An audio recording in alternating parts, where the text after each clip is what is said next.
This is the Bible Show. Welcome, folks, to another episode of the Bible Show. My name is Sam, and joining me today is Will. We're continuing our series in the book of Exodus, and today we come to Exodus chapter 16, which is famous for manna in the wilderness. Big one. This is a big one. There's a lot to learn from this, and it's pretty cool, everything that's going on here. So in the story, in the book of Exodus, if you haven't been with us so far, the Israelites have been rescued out of their slavery. God has shamed and demolished all of the Egyptian gods. He's delivered them out of Egypt through the Passover, the crossing of the Red Sea. They sang the song of Moses. They're wandering around in a dry and weary land, and God is leading them strategically to these different places of water. Mm-hmm. So the first one they came to is the waters of Marah. How did that go? It was bitter. It was bitter, and then God gave them a sign, which wasn't just random parlor tricks. It was, I want you to cut down the one source of life here, the one living thing, throw it into the emblem of judgment, and it will become sweet for you. And so they camped there for a while. And it doesn't tell us how long, but in Exodus 15, they're hanging out with that water, enjoying it, taking a break from after 3 days of being dehydrated and not having water. You're imagining they need to rest. Like, dehydrating stuff is hard on the body. Then from there, they go a little farther and they come to a place called Elim, which is a place where you have 12 springs of water, 70 different palm trees, abundance of provision. And those two stories, what is Israel looking for? Like, we are laser focused because we have a shortage of water, right? And so you go from the waters of Marah to Elim. Why are they not worried about food? Guess they have it. They have it, right? Remember, they leave Egypt. They've got all the flocks and herds and everything else that they're bringing that they refuse to leave behind with Pharaoh. So they have food provision. And oh, by the way, it says that they took the bread with them as they left. So you got to imagine. So this is the scene. They're going out into the Sinai wilderness. What do you find? What kind of crops are out there? Nothing. What kind of herds are you seeing running around all over the place? Nada. So you're not seeing an abundance of food. But they have food for now, so that's okay. We're looking for water. God is strategically providing them water all along the way. But now, when we start today's passage, we're coming into a month since they've crossed the Red Sea. It says the 15th day of the second month when in verse 1. So they've been a full month outside of Egypt, outside of all the provision, and now they're like, okay, our food sources are starting to dwindle. What's next? So before we even get into this, one of the things I want to point out that I think is kind of fascinating is if you go and you look at other religions around the world, how is it? So you come to God and you give your faith, you pledge your allegiance, you say, you're going to be my God. In every other religion, how do things go for that person who just gave their lives to those false gods? They're blessed. Yeah. Like, it's like, oh, look how wonderful your life's going. And, God's abundance is pouring out on you. In this story, right, these are God's people. He just rescued you out of Egypt. This is the God who brought you up out of Egypt. Like, you're expecting God who controls all things. He controls the animals. He controls the crops. He controls the rains. He controls all things. All right, God, turn on the spigot. Like, it's time to go. Like, you should be bringing us abundance. Not just where are we going to find a little food? Like, I want the 5-course meal laid out for me and, water, not just water. I mean, bring me the best. I want some wine and some juices. Right. Like, why in the world would God ordain that the first experiences of these people that he has called his own, saved, rescued, brought them out of the land of death and bondage is hardship and scarcity? Why? It's like a detox almost. It's a detox. Like, they were dependent so much on Pharaoh and they want to go back to his, bowls of meat. And it's like, all right, let's reset here. That's right. And when you get to Deuteronomy, I think it's Deuteronomy 8, Jesus will quote this in the New Testament when he is facing hunger. So here you have God who comes into the world and he too is going to face hunger, right? 40 days in the wilderness.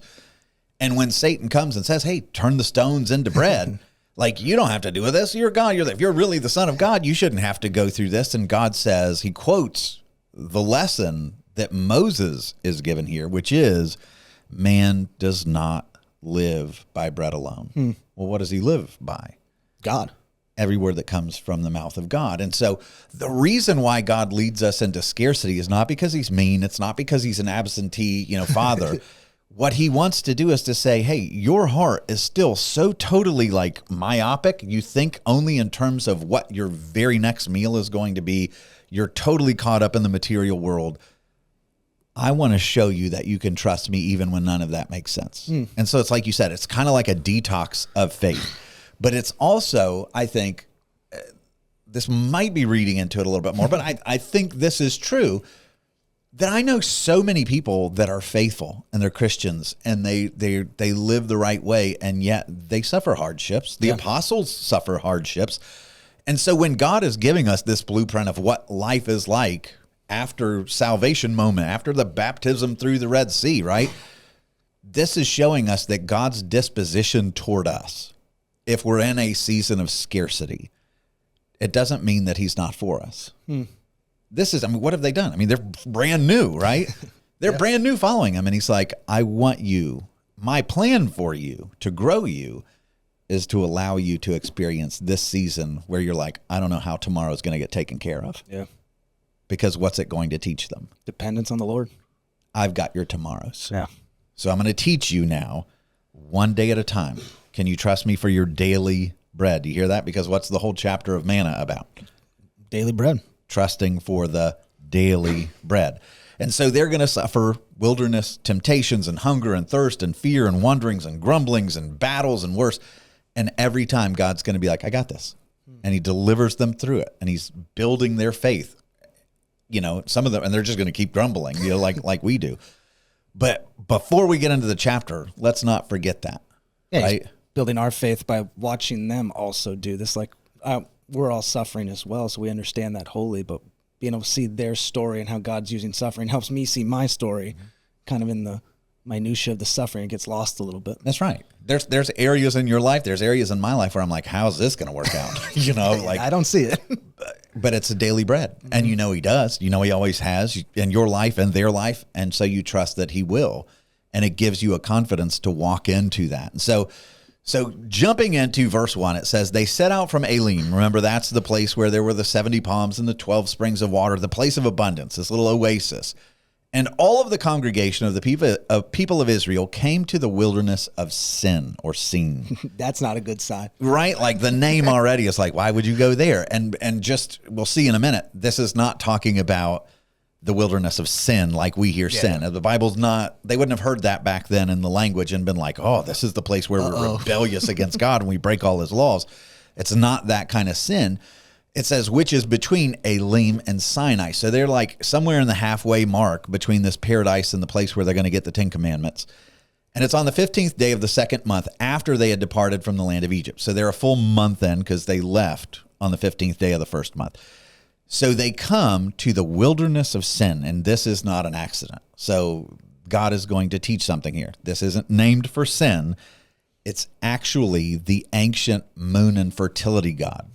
So if you remember going back all the way to Abraham, we talked about a fertility god that he worshiped, his family worshiped prior to his conversion. Nana, very good. Very good. All right, cool. And Nana was the patron god of the two cities where Abraham's family lived, right? And so it was and it was Haran. And this is where like Abraham's like, okay, the number one thing that we value above everything else, our God here is fertility. And the problem is Abraham can't have kids. His wife, Sarah, is barren. And so Nana would have been that god. And you think, well, that's Nana, not Sin. Well, it's Nana in the Sumerian culture, but when you shift over to the Akkadian culture, Nana's name is Sin. And so it would be like, you know, in Greek culture, you have Zeus, but in Roman culture, it's, you know, Jupiter. Yes, that one. Right? But it's the same thing. It's just in different cultures, the name changes, but it's the same God. And so why would God lead them into a place that's named after a god of fertility? What is in the wilderness of Sin? Nothing. What does fertility mean? Abundance. Abundance. You're bringing forth life. The crops are growing and they're multiplying and the herds are growing and all the animals are fertile and there's lots of life and human beings are bringing forth life. And yet this wilderness, this desert of sin, like there's no fertility here. There's nothing going on here. Like fertility is enormous. And by the way, why is it associated with the moon god? We see all kinds of ancient artwork with Nana and there's always a moon hanging above his head, right? Why a moon? I have no idea. Well, lunar cycles, right? Fish spawn and all that kind of stuff on when the moon is at a certain thing. You think of human fertility, it's based on how long of a cycle for a woman? A month, right? Exactly. There's a menstrual cycle. You're welcome for that question. It's like, is this a trick? But it's like, it kind of matches the lunar thing. It's once a month. And so like in the ancient world, they were like, there's something weird about the pattern of life that follows the month, right? Yeah. So everything that was fertility was associated with the moon and the lunar stuff.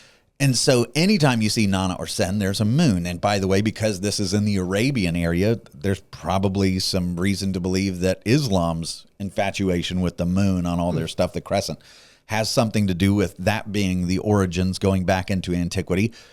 And in the ancient world, they believed, and this is kind of a gross, weird thought, but they believed that the ground to bring forth life had to be impregnated, and that was the rain. Nice. So that the ground was inseminated with the rain from the heavens that then brought forth life. So the idea is the fertility gods of the heavens are impregnating the earth to bring forth the crops.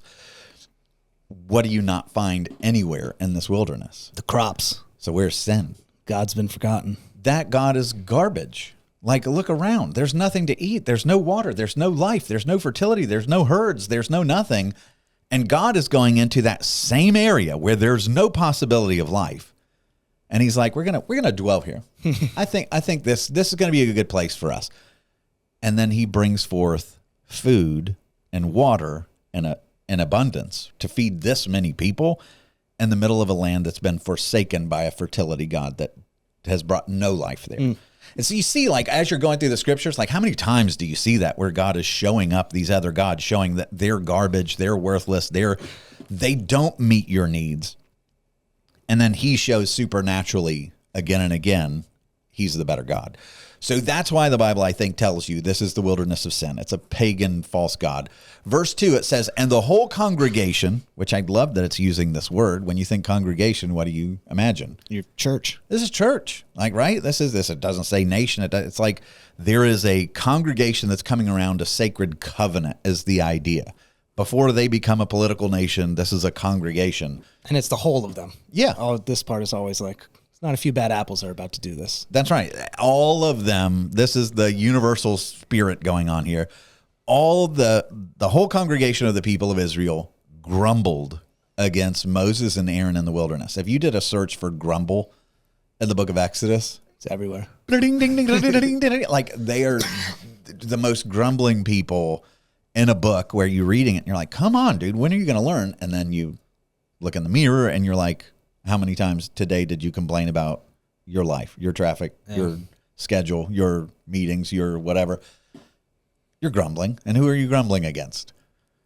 God in the end. Yeah, he's the one who's sovereignly ordained your path. So when you complain, in a sense, you're showing your ungratitude or your ungratefulness to him. So they're grumbling, at least initially, against Moses and Aaron in the wilderness. And the people of Israel said to them, oh, would that we had died by the hand of the Lord in Egypt, when we sat by meat pots and ate bread to the full, for you've brought us out into the wilderness to kill this whole assembly with hunger. So just unpack that. What is included in that? What are they saying here?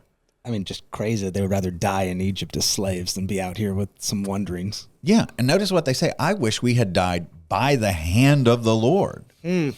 Because what do you, like, in their heart, what do they feel about God? Is he a friend or an adversary? Adversary. Man, I wished he'd have just killed us. I wished his hand would have been against us there when at least we had pots of meat and lots of bread. Yeah, this is just a slow, drawn-out death you're giving us, God. So the complaining here is assuming that God is not for them. It doesn't trust him. This is entirely not trusting the Lord. And so, but here's where you have to stop. Because if I'm in a land where I haven't had water, I'm in a land where I don't know where my next meal comes from. It's real. I've got some issues that I want to raise, right? So the right response is to go to the Lord, right? But it's 100% correct and understandable to address God regarding your needs, right? But there's a difference between prayer and grumbling. Yeah. And this is where prayer goes to God and says, please act. I'm feeling desperate, but it's expressing trust and faith in the character of God. It's, Lord, I have a great need. I don't see how this is going to work out. Please help and give me the grace while I'm in the suffering to make it through to when you provide. That says good things about the moral character of God. It says, I know you're coming. I trust your character. Yeah. Like, I'm putting everything I have in your hands. Do something, please. Whereas grumbling starts with the premise of what? You're not doing this, so you can't do this. You're not doing it. I can't trust you. You don't have my good in mind. So it's making moral accusations against God. Or it's saying you're not the God you claim to be. Yep. And so that comes as like, if he was good, he'd do something. Yeah, he would have already done it. So he's never really cared for me. He's my adversary. I you know what, I wished, if this is going to be the case, I wished I'd have never gone with him in the first place. I wish I was back in my old life, at least when I was at the bar drinking my sorrows away, fill in the blank. Yeah. Big difference between prayer and grumbling. So the people prefer God's judgment and death rather than losing Pharaoh's provision. Think how upside down that is. I wished I died by the hand of God while Pharaoh was taking care of me. Yeah. What? And we talked about that before. It's the comfortability of slavery as opposed to just the uncomfortableness of faith that's needed. Mm-hmm. So within a month, think about this. Within a month ago, they were on the shores of the Red Sea. Like they're singing the song of Moses and praising him and talking about his promises and how wonderful he is. And a month later, they're like, Pharaoh was better than this one. Like, holy smokes. So now, think about this from the comparison, because, okay, here you have the God who's delivered you, who's protected you, who's provided for your every need. He parted the Red Sea, took care of your enemies. And you're like, I would rather go back to the one who drowned siblings, that dynasty. I want to go back to the one that demanded beatings of my relatives. I want to go back to the ones that were like cruel, savage in slavery, because they gave me at least pots of meat. I had to forfeit my dignity and everything about my life, but I didn't have to worry about my next meal. And they were good with slavery. They preferred the security of Pharaoh's provision, which is absolutely wild. So the only other thing here is the whole congregation, it says they grumbled. Another word for that you'll see sometimes translated as murmured. And that word is also used, and I just find this fascinating. That word can also, the root of that word in Hebrew also can mean lodging or staying the night. So you think of grumbling. I guess that's what we do. We sit in our anger, our discontentment. We give it a home. Mm-hmm. So like one of the famous lines in the Bible, Psalm 30, verse 5, where it says, weeping may tarry for the night, but joy comes in the morning. Joy comes in the morning. That tarry for the night's this word. It's like it just settles. And it starts to define it. It takes up residence, and then all of a sudden it's just in your heart all the time, renting room, going, your life's terrible. God doesn't care about you. You deserve better. This is no good. So what do you need to do? If grumbling literally takes up residence in your heart, what do you have to be disciplined to do? Kick it out. Yep. Eviction notice. Like, I feel the complaining spirit coming. I feel the grumbling coming. It wants to spend the night. It wants to take up residency in my heart. Nope. Get out. Get out. This is when the angels come to Sodom, and it said when Lot says, please turn aside to your servant's house and spend the night. Same root as grumbling here. Nope. Get out. You're not allowed to stay here. I'm going to keep a free spirit. I don't want to settle into grumbling. I'll turn that grumbling into prayer. And those are your options, like gratitude and prayer and trust. Yeah. Grumbling's the other side of that coin. I don't trust, I don't think you're good, and I don't have hope that this is going to have a good outcome. And grumbling's so easy. Like, I notice in my own life, I mean, I know it's just my natural grumbling. I have that. But also when I'm with people who grumble more, it's so easy for me just to get caught in that loop too. Mm-hmm. Like if I'm around people who are grumbling a lot, and I go home and I'm like still grumbling. I'm like, what's going on here? Yeah, sorry for that. Yeah. This is just saying. Yeah. But I mean, really, like it does. And you start thinking, yeah, I do deserve better than this. What's the calling card of Satan? That's just because if you think of all the temptations, you go back to the garden, or you think of Satan's temptations of Jesus, it's always, you deserve better than this. Yeah, God's withholding from you. Yeah. If God really loved you. Yeah. Your life wouldn't look like this. Yeah, you'd have better than this. And before you know it, you're like, yeah. And then that grumbling takes root, and And then you're like, yeah, I'd trade God in a heartbeat to get my desires. Whatever I want. And that's like, think about what they're asking for, because this points to Esau. I think we talked about this in the Genesis series. But when Esau, he's the birthright, right? So God comes to Abraham and says, through you, all the nations on earth are going to be blessed. And you're like, man, this family is going to have its, socks blessed off. And then it's Isaac. And then it's whoever gets the blessing birthright coming down from Isaac. You're like, what a family. Like the whole earth, you're going to be God's blessing. Yeah, it's a big deal. Big deal. And Esau, who's the firstborn, like he's the one that everybody's like, oh, it must be falling to him. He comes in from the field and he's hungry. Hear that, right? Similar circumstances going on. And he's so hungry that Jacob goes up to him and it's like, you see this nice stew? It's a crazy story. Do you smell that? And Esau so despises the promises of God, so despises God entirely. He says, I'll trade you all of that for a taste of that stew. And here's the difference, and the New Testament picks up on this too, and we gotta be on guard. The abandonment of the promises and blessings of God for appetitive motives is always how the enemy moves. Yeah. It's God wants me to think long term. God wants me to think about my eternal soul. God wants me to think about an unshakable kingdom that lasts forever. But I've got a desire that I want met right now. And so will I trade the design that he's laid up for me that matters forever to grab hold of something that's going to satisfy me in the next moment? Yeah.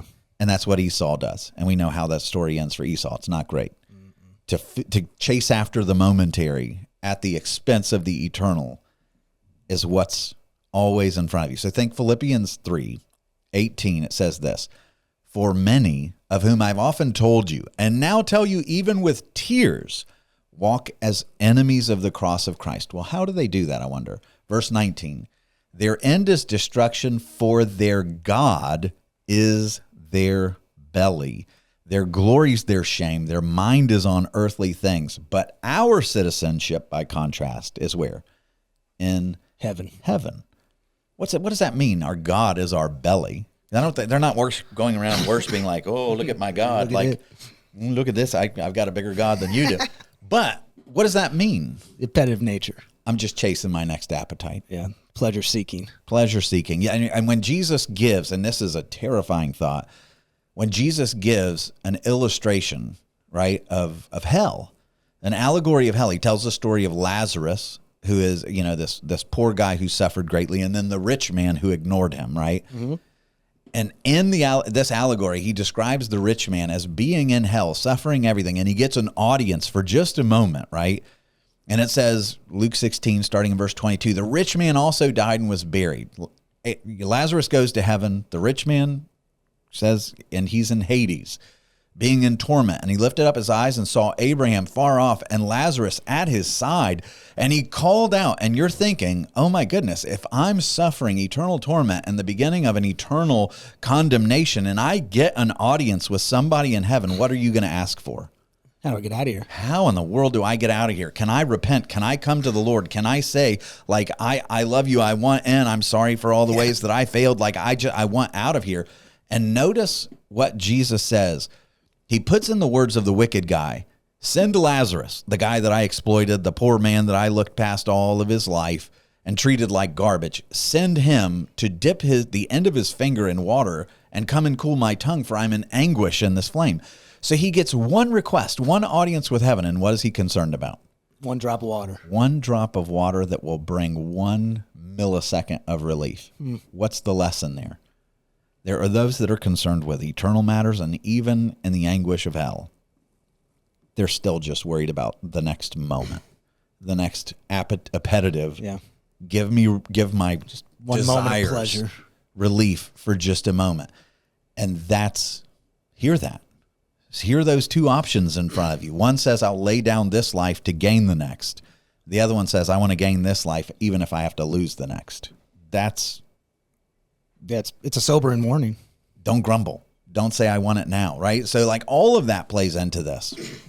So we get to verse 4 in the midst of this grumbling, and it says, then the Lord said to Moses, behold, I'm about to rain bread from heaven for you. And you're like, wait, what? Like, think about how wild that is. You just listen to all these people be like, I would trade God. I would take Pharaoh. I don't trust him. He's trying to kill us. I wish we could go back to the tyrant that God just delivered us from. And so then the Lord comes and says to Moses, I'm going to give these people some bread from heaven. I'm going to rain it down from them. They will go out and gather a day's portion every day that I may test them whether they walk in my law or not. And just stop for a moment and think about how good God is. Yeah. No rebuke beforehand either. Right? It was like, hey, dummies. Exactly. And so sin is not going to, the God is not going to provide. So here you have Yahweh who's not giving signs. He says, I just want to see if they obey my law. Like, will they obey even when it doesn't make sense? And so listen, when you get to Deuteronomy and it's describing the heart of God, Moses is saying, hey, you want to know why we went through all that testing and stuff in the wilderness? Well, here it is. Deuteronomy 8, verse 2, it says, you shall remember the whole way that the Lord your God has led you these 40 years in the wilderness. The whole time they're going to be getting this manna, that he may humble you, testing you to know what was in your heart, whether you would keep his commandments or not, just like he says in this passage. And then verse 3, it says, he humbled you and let your hunger and allowed your hunger and fed you with manna, which you didn't know, nor did your fathers know, that he might make you know that a man does not live by bread alone, but man lives by every word that comes from the mouth of the Lord. So I want you to pause there. Are you good with the fact that God does this so that they come to the end of themselves, so that they're humbled, so that he allows them to hunger, so that they can come to know him more fully? Yeah, in their story. I don't like it when it's my story. But think about that. What if in your story, God is allowing these things so that you learn to depend on him more? Yeah. Because in the eternal scheme of things, what matters more? That. By a lot. Like, it's the only thing infinitely that matters, so, right? And so it's out of God's love and the weirdest upside down kind of way that he allows these things where you have to say, this stuff can't save me. It's him or bust. Like, I need him. And every time when people draw near to him, when they authentically draw near to him, do you ever hear somebody say, yeah, I wish I didn't love God so much? Yeah, no deathbed confessions like, oh, I wasted too much time right? Like, worshiping the Lord. Gosh, I prayed too much. Think of if I could get all that time back, or I read too much scripture. You never hear that. And all my counseling of people whose lives are upside down, you never hear that. It is the love of God that draws people near to him, because it's there that they finally find satisfaction that's independent of all the storm and circumstances and chaos of this world. And God is saying, that's my purpose statement of bringing you in the wilderness and providing you day by day and bringing you closer to me. That's the point. I want you to be humbled to where you recognize you can't save yourself, and the safest place in the world you could be is with me. And we have the hardest time learning that, or thinking that God is good for doing it. Yeah. When it's the very best thing he could do for us. It's the very best thing. And so if God's primary target, and this is where we have to redefine our thinking, if God's primary target for us is that we're going to live an amazing life in this world and then we die, then the strategy seems messy. Yeah, then he's wrong. Yeah, then this is not great. Like, why not give us everything that our hearts want? Why not, the natural heart? Because the natural heart doesn't want him. So just give us everything we do want. But if God's primary target is the everlasting, infinite, eternal life that comes beyond, that's not just this 80-year mist and vapor, and he's like, no, let me focus you on what's most important, bread that's truly going to give you life, me, right? Then this is brilliant. Yeah. Then this is authentically loving. Then you see the emptiness of the world and you recognize your need of him. And by the way, Jesus is going to say this: don't store up for yourselves treasures on earth, where moth and rust destroy, but store up your treasures where? In heaven, right? Give us this day our daily bread. Don't treat this place like it's your prize, right? God brought famines to all the patriarchs. You remember that? Yeah. Why? To show him this exactly. To show him this lesson. And it was a test. Like, who do you trust? That's right. I told you to stay here. You did not, and things went bad. Yeah. When you try to be your own savior, it doesn't go well for us. It doesn't. So verse 5, it says, on the sixth day, when they prepare what they bring in, it'll be twice as much as they gather daily. Why? What is God setting up the pattern for? The Sabbath. So he's not just good enough in the face of your grumbling to give you provision without rebuke, but he wants you to rest. God's concerned about your rest in the middle of you know, hurling accusations at him and, you know, grumbling, and like, how good is he? And so I can tell you this, the moon god, who he doesn't give rest. Pharaoh never gave rest. Like, nobody's ever given rest. And God is saying, no, we're going to work this on a 7-day cycle. This isn't a lunar cycle. I'm going to show you I bring miraculous life on my own according to my creation pattern, which I think's interesting. So all this is being privately relayed to Moses. The people haven't heard God's goodness yet. Okay, this is just to Moses. So now God allows Moses and Aaron to be the good guys, which is another, like, how good is he? And they are taking his grumbling, so it does. True. So it's like, all right, give him some good news. Yeah. So then Moses and Aaron go, and they say to all the people of Israel, all right, at evening, you shall know that it was the Lord who brought you out of the land of Egypt. Now, what does that mean? Are there people who doubt this? Like, you will know that it was the Lord who brought you up out of the land of Egypt. Remember the plagues? Like, this was the purpose statement, so that the Egyptians may know, right?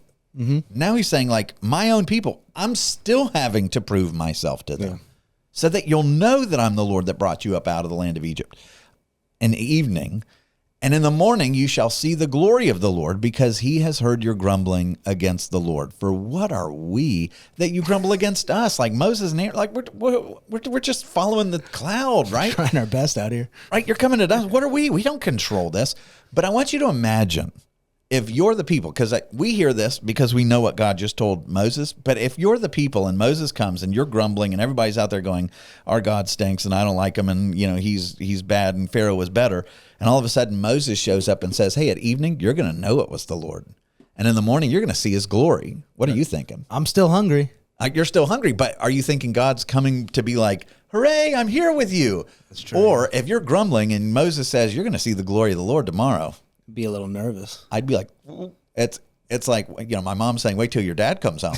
You know, like I'm immediately thinking, well, I've done nothing good to deserve him to praise me or to give me any kind of reward. It's like, you know, your boss hears that what you said about him, and suddenly he says, hey, I need to meet with you in the morning. Not good. You're spending all night going, oh, I don't want to see the glory of my boss. Like, you know, I don't, he's going to reduce me to dust and ashes, you know. And they've seen the destruction of God's judgment. Yeah. I mean, more than they've seen, like, you know, obviously he made the waters not bitter, which is like, that's a positive. Yeah. But like all the rest has been Constantly. like such destructive judgment against the Egyptians that you're like, oh no. Yeah. And he doesn't just care for them. He goes, like, you'll notice, even with the manna, it's not just, I'll give you some slop. It's honey flavored. Spoiler. It's, I know, I'm blowing the ending, but the waters of Mara. He doesn't just say, oh, you know what, I'm going to get rid of the bitterness of the waters. He makes the waters sweet. It's like he goes above and beyond what it's not sustenance. It's kindness in the face of grumbling. And so here you're hearing he's coming in all his glory. We don't deserve good things in this, right? You're waiting for like no soup for you. But Moses reveals that God's going to show his glory by offering undeserved provision. So think of all your grumbling. God still comes to you and says, I'm going to bless your socks off, even though there's times you seem to hate me. There's times where you spurn my character and you pretend like you're better off without me, and I'm the God of the universe who died for you, and you still talk like that about me, and I'm still coming with blessing. Mind-boggling how good God is when you think of it in those terms. And in verse 8 it says, Moses said, so then he's like, okay, he's coming in glory, not to turn you to dust and ash. He says, when the Lord gives you in the evening meat to eat, and in the morning bread to the full, because the Lord has heard your grumbling that you grumble against him. So it's like, why is he doing this? Because he's trying to win you. He sees your doubt. He sees your struggle, and he's coming with this goodness to win. He sees your grumbling. He's going to do this for you. What are we? Your grumbling is not against us, but against the Lord. And how is he going to respond? With pure kindness. What is Jesus on the cross? All the insults hurled at him. Yeah. How does he respond? Forgive them. Here's your salvation. Here's my goodness to you, even though you hate me. Like, we don't realize how lucky we are to have a God who's that patient, that gracious, that forgiving, that good. just amazing character. And so God is an infinite being. He creates the universe by his word, and we're rebels. We mess up his creation. We bicker and complain, and we rage about how he mistreats us when we're the ones who've ruined his world. We grumble. Our whole grumbling disposition, you would think, would draw wrath, and yet it draws his compassion here. And even I've never connected to right now his presence with the manna and meat. Like his glory is coming with it. Because he could just be like, hey, take this food and be quiet, like whatever. But, he's like, oh no, you guys hate me, but I'm still going to have my presence with you. And I'm going to show you that through these physical things, but my glory's in it. Yeah. Yeah, so you're going to do this every day as a reminder. Like, I want you to see every day you can lean on me. Yeah. Like, it's not just here's a supply in a silo, Yeah. It's every day you're going to look out and be like, there's no more manna on the sands, I hope tomorrow it shows, and he's going to be faithful. You're going to see, like, he's just, and so this disposition toward people who genuinely at times seem to hate him is unwavering. If you've been blessed by the Bible Show or Under the Hood, we would be grateful if you would consider partnering with us. We are reliant upon our listeners, and so if you're in a position to do so and you believe in our mission, we would love it if you would consider clicking the link below to make a secure donation. It's totally tax deductible, and this will help ensure that this sort of content doesn't just continue, but it thrives. Back to the show. And so verse 9, it says, Then Moses said to Aaron, Say to the whole congregation of the people of Israel, Come near before the Lord, for he has heard your grumbling. And as soon as Aaron spoke to the whole congregation of the people of Israel, they looked toward the wilderness, and behold, the glory of the Lord appeared in the cloud. And the Lord said to Moses, I've heard the grumbling of the people of Israel. Say, so now he's speaking to them. Moses. They can hear. And they're watching him talk to Moses. So it's like, hey, Moses, you took some heat for me. Let me validate you in front of them. It's gracious, yeah. And then to say, I've heard the grumbling of the people of Israel. Say to them, at twilight you shall eat meat. It's like, how in the world is that going to happen? How many people do we have here? You're going to provide meat? Psh, yeah, sure. And in the morning you'll be filled with bread. From what crop? Like, are you kidding? Yeah. There's nothing out here. There's no flocks. Even if you found like a goat here and there, you're not feeding all these people. To feed, yeah. So, okay, God. And why does he do it? Then you shall know that I'm the Lord your God. That sounds familiar again. Mm-hmm. It's like he's treating them like, I have to win you and prove myself to you, just like I did with the Egyptians, except where for them, they're outside my covenant and they face judgment and suffering. With you, you reject me, and I'm winning you with compassion. Like there's no limits to what I'll do for you, and you still won't have me. Yeah. And it's wild. And the relational aspect, like he really wants them to know him in a way that's not just, oh yeah, you are powerful, God, but he wants them to know them intimately and relationally, which is crazy. That's right. And it's not just, hey, you'll have a little bit of here and there, but like I'm going to provide you meat, protein, strength. I'm going to give you bread to the full. I'm like just this abundance, right? And so both the Egyptians and the Israelites, which I think is fascinating, all of them are struggling with idolatry and trust with the Lord. Who is the only one that emerges out of this is like the unscathed hero of the story that's unshakable in his goodness? God, right? Moses is freaking out. Aaron's going to be freaking out. They stumble here and there. The people are a mess. And God's like, you still don't think I'm good? Like, all right, I'll take care of this need and that need and this need. And it's funny that they're technically being obedient to God, but their hearts don't match it. Correct. Like their legs are still following the pillar. And so they're like obedient on the outside, but in the inside, they're like, we hate this guy. Right? Because they know if we go out on our own, we've seen nothing but rocks and sand in every direction. We know we're done. We can't do it on our own, but where else shall we go? Does that sound familiar? So funny, the human heart, that like, we get it, but then we're like, nah, I don't want that. But that's, I mean, think about when Jesus in the New Testament does the miracle of the feeding of the 5,000, and he's talking about himself as the manna. So don't miss this. Afterwards, he says, the bread is my flesh and all these things. And everyone's like, okay, that's kind of weird. And they all leave him. And at the end of him, he's like, are you guys my closest apostles? Are you going to leave me too? And what's Peter's response? I think it's Peter who says, where shall we go?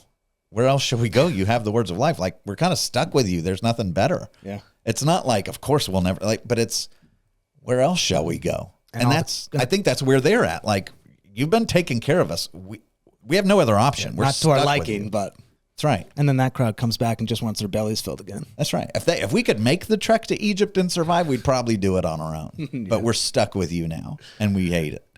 So verse 13, it says, in the evening, sure enough, a quail came up and covered the camp, and in the morning dew lay all around the camp. So that's going to be important. But how do you imagine this? When you thought of quail, I just think they fell from the sky. That's what I thought. It's like a hole opens up and yeah, just a whole bunch of dead birds plop down. like flying down.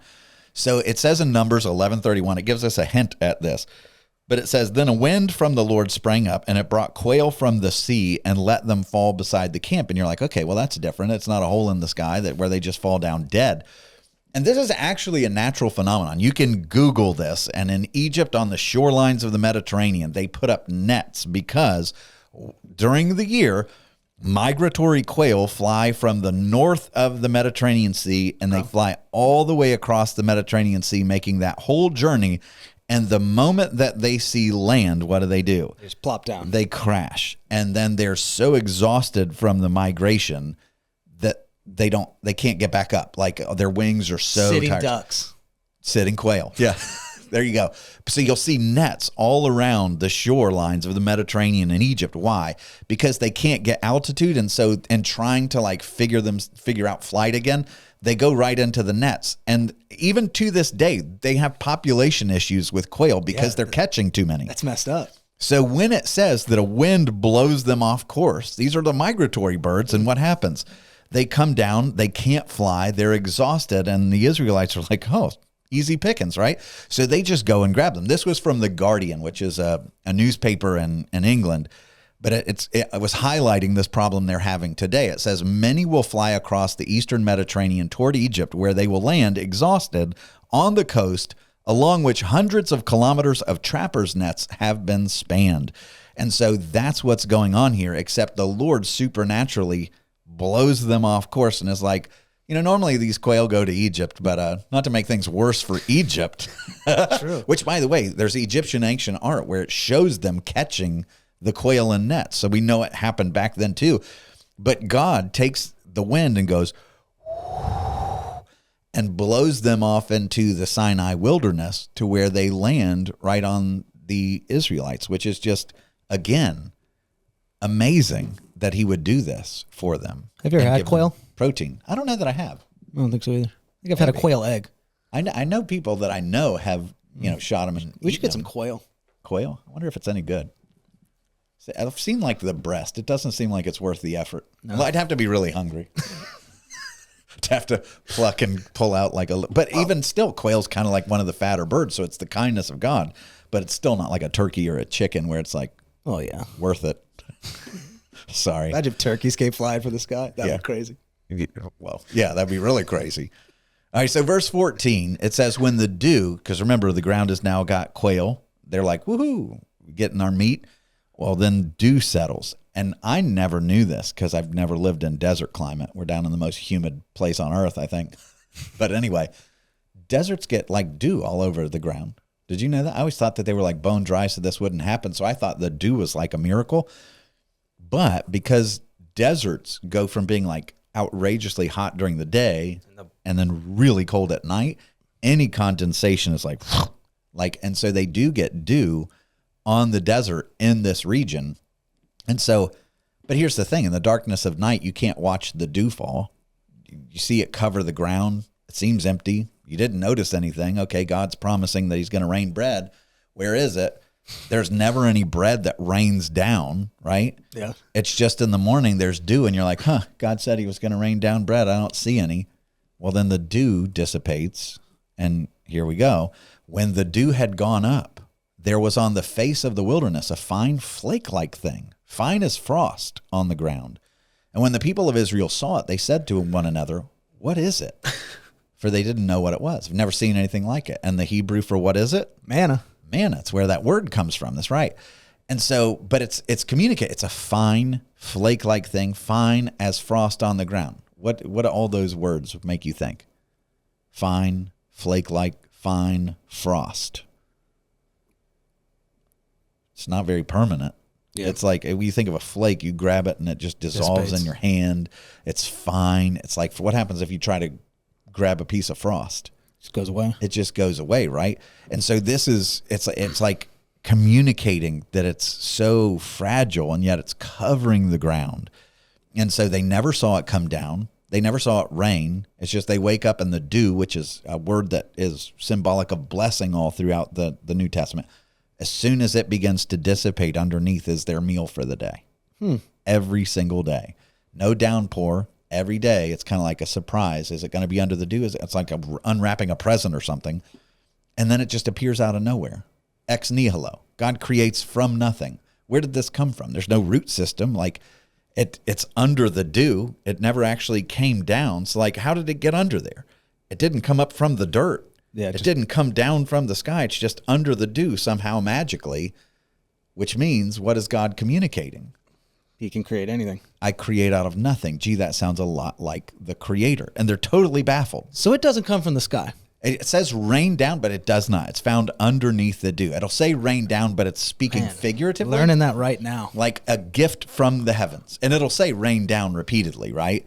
That's a little confusing. But it's saying sourced. Okay. And yet, how if it rained down, did they not see it? Like, they don't know that it's going to be there. It's just under the dew. You would think at night, you're like, what is that misty One guy stuff? would stay awake and look for it.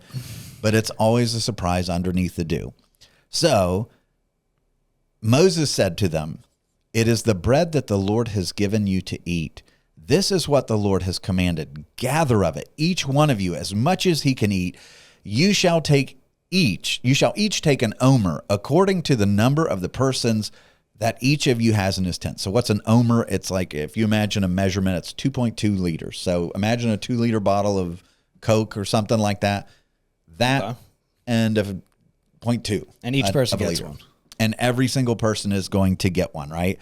And so in ancient Arabic, the word omer, like they're close, Hebrew and Arabic a lot of times have similar sounds. Omer literally means a bowl or a container. And so every household, each person gets one omer. And so what do you think they do? Like, you can imagine this, where it's like, Moses is like, there's food for everyone. Everyone take an omer. They're fighting each other, I'm sure. They're like, they race out. And so the fastest and the most ambitious are like, I got 17 omers, and the slow and the elderly and the children and everything else, like their representatives are going out and they come back and they're like, well, I almost got one omer, And so this is another part of this miracle. Verse 17, the people did so. They gathered. Some more, some less. But when they measured it with an omer, whoever gathered much had nothing left over, and whoever gathered little had no lack. Each of them gathered as much as he could eat. So what's going on here? Because it sounds kind of confusing. Yeah, a lot going on. They run out, and let's say I come back and I'm like, I got 47 omers. And all right, well, let's measure it. All of your excess, it's just gone, and you get an omer. And the one who comes with little is like bummer. It multiplies and becomes the omer. And that is going to satisfy. So the one who raced to get overwhelming supply gets what they need. And the one who is like, oh, I couldn't make it. I didn't measure up. God's going to take care of their lack.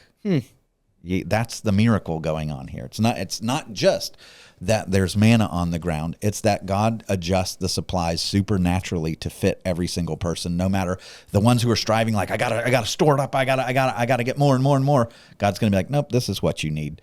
And the one who doesn't, God measures up to give them what they need. What a wild ride this would have been.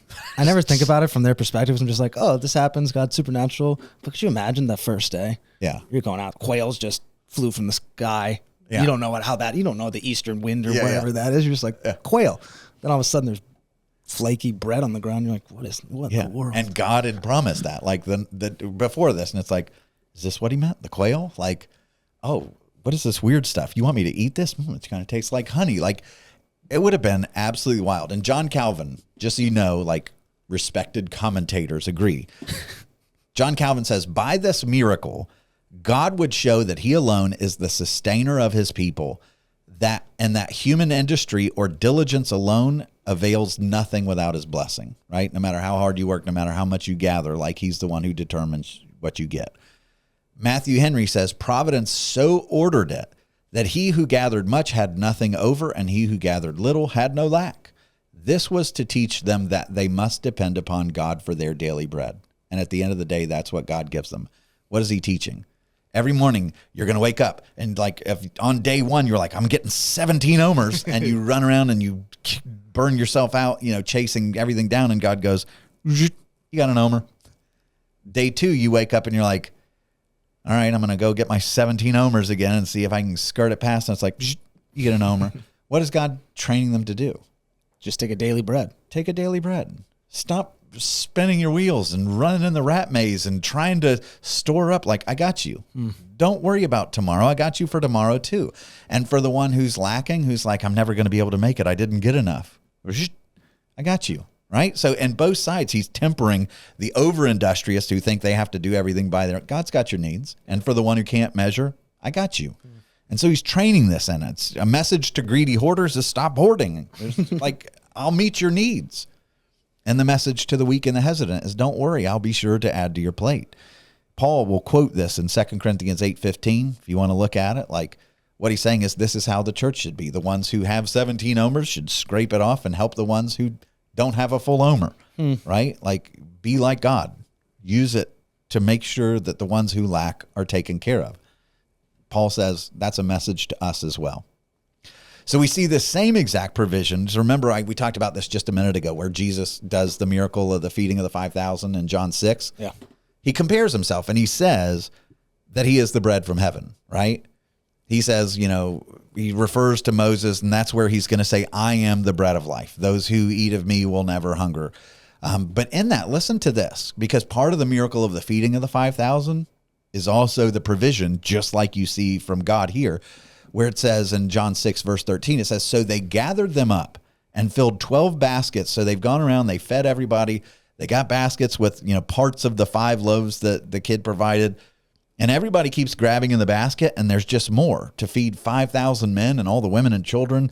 And so when they get done, you started with 5 loaves. At the end, you've got 12 baskets with fragments from 5 barley loaves, which makes no sense, left by those who'd eaten. This thing multiplied into 12 baskets. Why 12 baskets?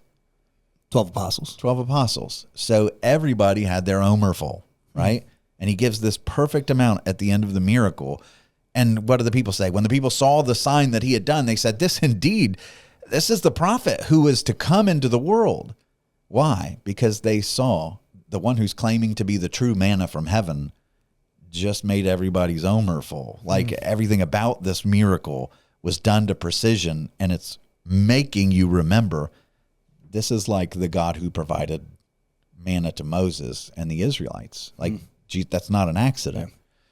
And so verse 19, it says, Moses said to him, let no one leave any of it over until morning. And they did not listen to Moses. Classic. Right? Because what's the motive? I've got my omer full. God took my 16 omers and scraped it off or whatever. But I've got my omer full, and I'm looking around at the rocks and the sand, and man, I don't see any more. It all rotted away. Ration this for tomorrow. I'll eat half of it and save some for tomorrow. And God's like, don't do that. Don't do. And people do it anyway, because they don't trust him. And so some left part of it until the morning, and it bred worms and stank. And so you ate half of your meal. Now you're hungry because you're thinking, I've got it for tomorrow. And then all of a sudden that rots and begins to stink. So it's not just not food, but it's now unpleasant. And Moses was very angry with them. And it's like, good on you, Moses. I get that. So what do you take away? Like, we do this all the time, right? Yeah, this one's easy to apply. Oh, my goodness. I mean, this is just, to go from grumbling to hoarding is pretty instantaneous in my life. Isn't that kind of funny? It's a pendulum swing of like, I have nothing. Oh, now, quick, get everything. It's right. It's really kind of funny how we are. It's not funny. I get why Moses is mad. So they don't trust God for their daily needs. And again, they don't trust God for their daily needs by trying to hoard it up. And so God's promised to provide manna again tomorrow. They don't trust him. They worry about today's supply. They're literally trying to steal the strength for today. Do you follow what I'm saying there? Mm-hmm. Yeah. And worrying about tomorrow's supply, they're stealing today's strength to make sure they have it for tomorrow. When God's like, I got your tomorrow. No, I don't trust you. I'm going to steal today's strength to make sure for tomorrow. And God's like, I told you I got tomorrow. Their potential caloric intake literally rots and stinks before their eyes. And so verse 21, it says, morning by morning they gathered it, each as much as he could eat. But when the sun grew hot, it melted. On the 6th day, they gathered twice as much bread, 2 omers each, right? And when all the leaders of the congregation came and told Moses, he said to them, "This is what the Lord has commanded. Tomorrow is a day of solemn rest, a holy Sabbath to the Lord. Bake what you will bake, boil what you will boil, and all that's left over lay aside to be kept until the morning." And so you're coming up onto the Sabbath day, get two, because tomorrow, I don't want you working at all. I don't want you going and gathering. I don't want you scooping. I don't want you baking or boiling, which, by the way, if you could bake or boil this stuff, it means it has a little bit of a substance, right? And so the idea was, it says in Numbers 11 that they ground this stuff in hand mills. They beat it into mortars. They boiled it in pots and made cakes of it. And it tasted like cakes baked with oil. So even though this is frosty and flaky, when you congeal it up and you pack it together, you can bake it or boil it, and it's going to end up being like cakes. And so but if you don't get it right away, it melts. This stuff rots every day. But when you get to the sixth day, another miracle is like, I'm going to make it last for 2 days. Yeah. Why? For the Sabbath, for rest.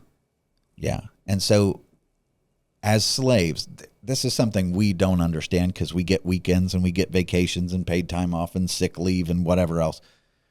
As slaves, they had never experienced a weekend. You imagine every day, back to the building, back to the bricks, no days off, no weekends, no paid time off, no medical leave, nothing. Every day is work. And that's how you value yourself to Pharaoh. And now you're serving a God that you're grumbling against all the time, who's like, you know what? Like, you mean so much to me. I want you to stop and just be with me. Take it easy. Enjoy my creation. Like, Pharaoh never once said, you know what? Like, you people mean so much to me that I want you to stop your labors. I want you to heal. I know your muscles are sore. I know you got that work injury. Enjoy your families. Let's spend some time together. I want you to enjoy the creation and the beauty that is Egypt. Like, you don't have a God like that in Egypt. It's just whatever you produce. That's how valuable you are until you drop dead, worthless to me. And then just replace you with another one. That's right. Put another cog in the wheel. And here you have God who's coming and saying, I value your worship over your works. I value your love over your labor. I just want you to be with me. That's his goodness. Like, you just see goodness upon goodness upon goodness.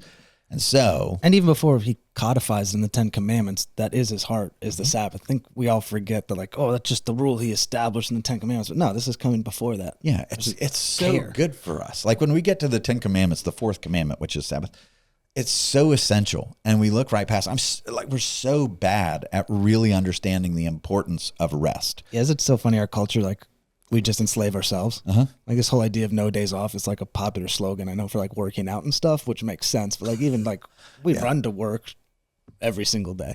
Yeah. And it's like God comes to us and it's like, I love you enough. Like, I want you to stop. And we're like, no, I must prove myself. I need to check my email because I'm important. I'm so busy. We value ourselves based on all of that stuff. And God's like, wait a minute, I want you to value yourself based on the fact that you have a relationship with me, and that's more important. Stop and recognize that, put it all away, and just be with me, because that's your value, is your relationship with me. Yeah. And the ultimate scheme of things, that's where your value is derived. And we're like, no, must work, must work, must work. And it's like, dude, like, from the beginning, when God made the earth and he rested on the seventh day, it wasn't because he was tired, right? Yeah, it's a pattern. It's because he had just made us on day 6, and he says, oh, this is very good. Let me enjoy them. Let me enjoy them. Let me enjoy my creation. Let me like stop for a moment and realize why I worked and just enjoy it.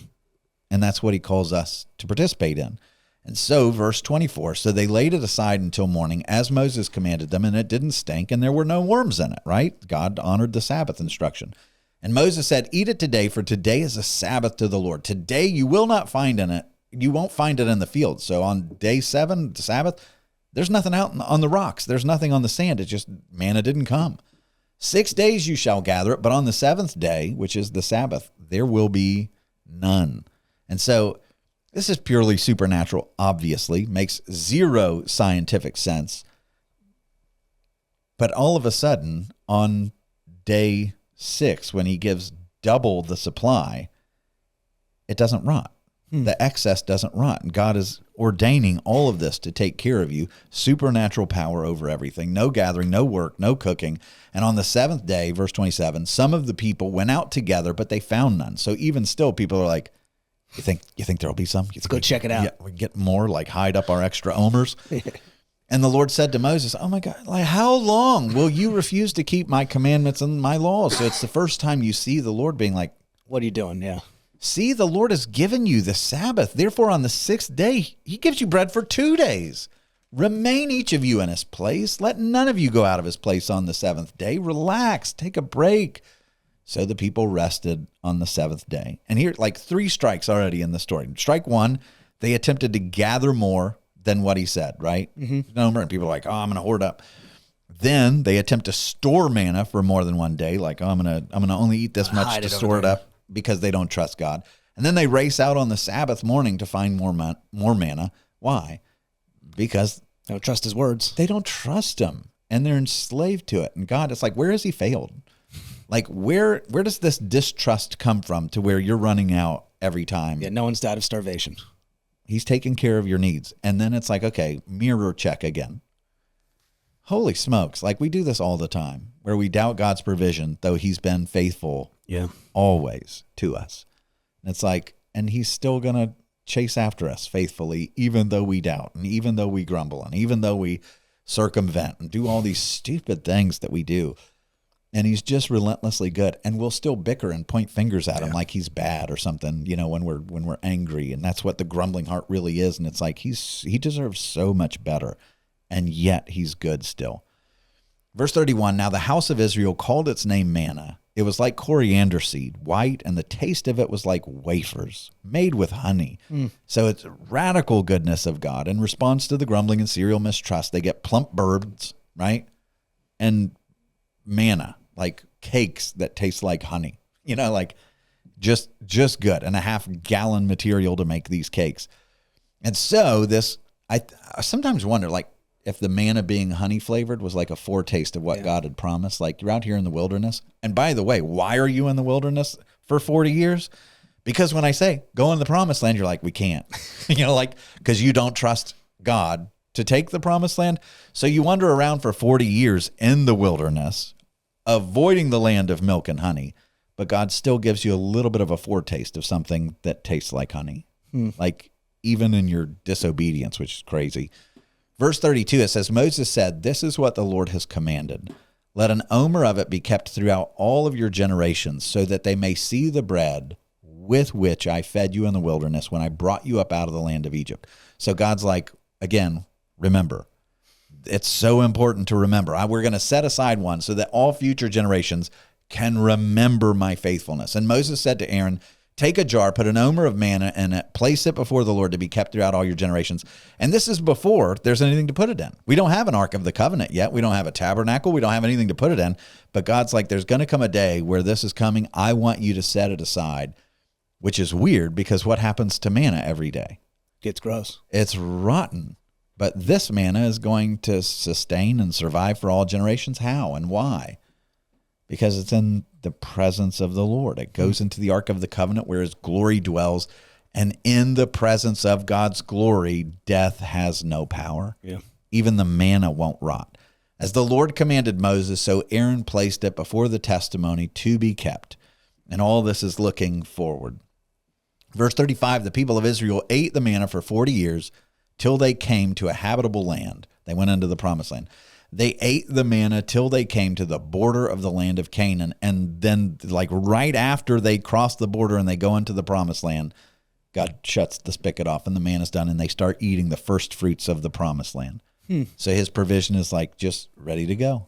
Here you go. And by the way, the manna stops on the same day as the first fruits start on the day of Nisan 17, which is the resurrection, which is interesting to And me. that's 40 years later, right? 40 years Okay, later. so this is anticipation. Yep. Okay, cool. So here's we're going to talk about this in a very far future episode, but the Israelites are going to have more than 12,500 mornings of manna. Sounds fun. Honey-flavored cakes for breakfast, lunch, dinner, every day. How you feeling? I'm good with that. I don't need variety in my life, so. So they endure it because they don't have the faith to go into the promised land, But you know what they do when they get 40 years of God providing honey-flavored cakes? They hate him for it.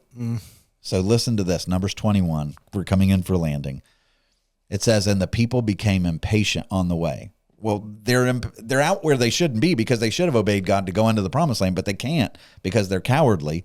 And so the people spoke against God and against Moses, and they say, why have you brought us up out of Egypt to die in the wilderness? For there is no food and no water, and we loathe, hear this, to God, and we hate this worthless food. So the provision of the promised land is available. They deny it, and then they prefer to grumble and distrust and hate and complain against the very thing that's given them life. Does that sound about right? Sounds like it. Right? And so an interesting thing, when Jesus comes in John chapter 6 and says that he is the bread of life and he is the manna that came down from heaven, he invites us to take a look, and this is where we're going to land for the episode. He invites us to take a look at manna and be like, how is it that our Savior is like the bread that came from heaven, right? I came up with 15 things. Number one, manna came down from heaven to earth from God, right? Yeah. This is divine provision. You couldn't do it. You don't know what it is. You've never seen anything like it. Manna was offered to grumbling and bitter people, number two. Like, what? Checks out. You get nothing until you apologize. Like, no, God is gracious. Number three, manna offered life to people who would otherwise perish. Can we relate to that? Mm-hmm. Number four, manna, like Jesus and his gospel, wasn't recognized by the people. What is it? Altogether different. Like, what in the world? The light shone in the darkness couldn't comprehend it. 5, manna was entirely different from anything provided on this earth, holy. Number 6, manna was available to all people. There were no barriers. Race, sex, moral, size, like wealth. It didn't matter who you were. What did you have to do to enjoy manna? Just go get it. Just grab it and eat it. What were the barriers? You could be the most immoral person. You could be the most righteous person. God's like, it's available to you. You could be the wealthiest or the poorest. He's filling your omer. He's giving you everything, and there's no barriers to it except your desire to take and eat. Number 7, manna was 100% free. You couldn't earn it. You couldn't deserve it. It was available free of charge from God, expenses paid. It's yours free. Just take it. Manna, number 8, manna required only a willingness to take and eat. Number 9, manna was available to nourish the faithful every single day. You have access to the bread of life every single day. Yeah. Far better than honey-flavored cakes. God himself saying, taste and see that the Lord is good. You can have me. You can feast on me and all of my promises and everything that I am. Take it in. You can have it all. That's available to you every day. Number 10, manna met each person's precise needs, leaving them satisfied for the day. It's cool. You have that. Yeah. Number 11, manna was far beyond what they deserved. Undeservedly sweet, like wafers of honey. God could have sent us a Savior that wasn't unnecessarily kind, that came into the world to experience our suffering so that when we cry out to him, he can relate to us. Yeah. Like, why go to those extra lengths? You're just beyond necessary good. Next one, number 12, manna like Jesus was ultimately despised and rejected by the people. Worthless food. Yeah. Imagine looking at the bread of life. Worthless. I hate it. Number 13, manna sustained and empowered God's people so that they didn't have to return to Egypt. His grace is sufficient for you to leave your former life. He will take care of you in this wilderness. Don't go back. Number 14, manna lived forever so long as it abided in the presence of God. Number 15, manna required God's people to enjoy a Sabbath rest and worship. He calls you, but he wants you to stop. Even the going out and the taking. One day, set it aside just to be with him. And you think about Jesus, and all of those correspondences magnified so much greater is our truth of what we have in him. Even as we grumble in the wilderness and wonder, what is it going, what do we need now? Before we get to the ultimate promised land, where everything is made right and abundance is every day. How does he meet our needs now? Well, he's a lot better than manna. He does all those things, except infinitely more so. And he deserves so much better from us than grumbling and anger and ingratitude and stupidity and doubt and questioning and, thinking we can earn it and pile up and do all those things. Like, how awesome would it be if we could just trust and live in light of his goodness and everything he's given? He's the bread of life. Amen. So anyway, I want to thank you so much for watching today's episode. Join us next time. We'll be going into Exodus 17, where we're going to see God as our protector in war, as our provider of water from the rock. Like, there's a lot of great pictures of Jesus in this next chapter. Join us then. God bless.